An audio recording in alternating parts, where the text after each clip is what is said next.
At this point, we've got Nessus installed, and the plugins are downloaded, and they've actually been set up into Nessus so that they're all ready to use. So we're here at the login screen. I'm going to log in. And now we're into the Nessus user interface. And this is actually a reasonably new user interface. They've gone through several iterations, including having a client at one point that would talk to the Nessus server. So we've got a series of buttons over the top. This is where you would see results if we had actually done any scans. This is where you would see the scans that are in progress, and you can see we've actually got 0 here.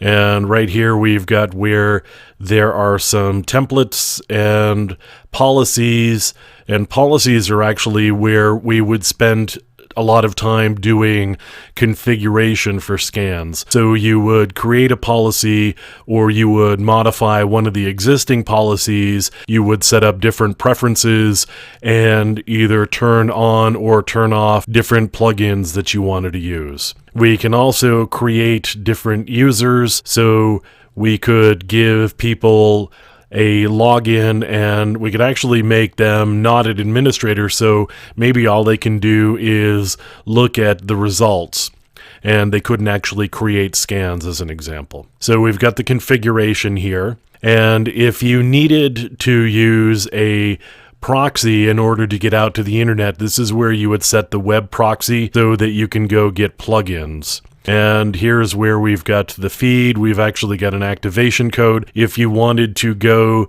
to a professional feed away from a home feed that we've currently got, you could update the activation code here.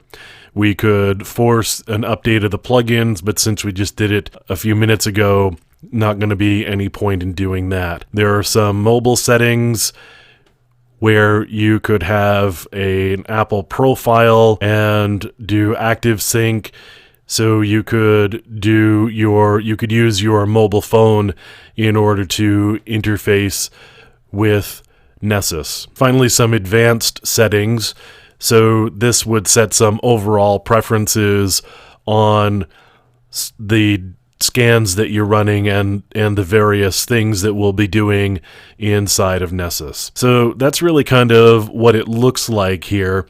As I said, we'll be spending a fair amount of time inside policies, and we'll be going through different configuration settings for the different policies because they're actually reasonably dense.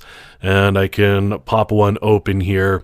You can see we've got the 4 tabs for general settings, and we've got credentials, and then we've got plugins. And these are all of the plugins that are installed, and you can either enable or disable. And finally, we've got some scan preferences for this particular policy. And you'll notice that several of the tabs actually have pull down. So in addition to the tabs, we have different pages within those tabs based on the different types of settings within the preferences. So we've got preferences here as an example, and we've got a lot of different preferences for different components of this particular policy. And the same thing here with credentials as an example. We've got different types of credentials, and we can set the preferences for those different credential types here within this page. So we're going to start getting into configuring a policy and setting all of the different parameters that we are going to use in order to do some scans. And we'll get started on that in the next couple of videos.